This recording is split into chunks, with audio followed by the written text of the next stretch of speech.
Now at 5 o'clock, we begin with must-see video of a FedEx truck crashing into a home on Mary Hughes Drive in Houma.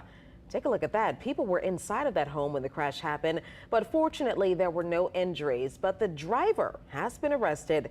And a live report, Mike McDaniel will bring us details about the charges that driver is facing. But first, sweeping changes could be on the way for the New Orleans Sewage and Water Board. Governor Jeff Landry's Sewerage and Water Board task force released its final report this afternoon. The report's coming on the heels of a deep review into many of the problems that the agency's been facing.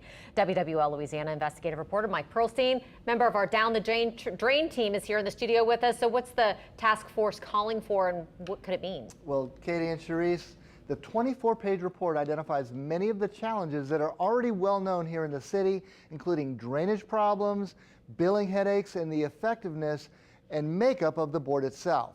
The report also includes proposed solutions. One suggestion is to let the utility take all of the cleaning of the catch basins away from the city's Department of Public Works. Another is to hire outside experts to take on the large backlog of billing disputes.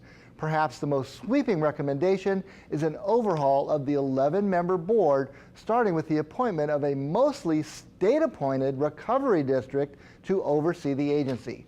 Councilman Eugene Green said he welcomes the report, but cautioned that some of the ideas would take a lot of work.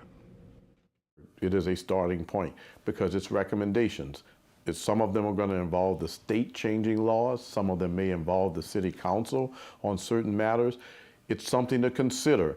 And because it comes with the weight of the governor having appointed the task force, because some of those task force members in their meetings identified resources and infrastructure and also governance as important issues, I think that it comes with more weight than some of the other proposals.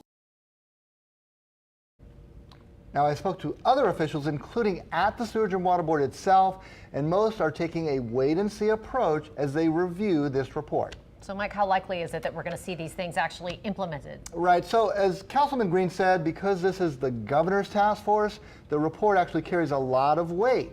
Now, some issues like consolidating catch basin cleaning are things most officials already agree on and are likely to be adopted in some form. Others may get wide support, like hiring independent judges over billing disputes. But there's a question of who will pay for that.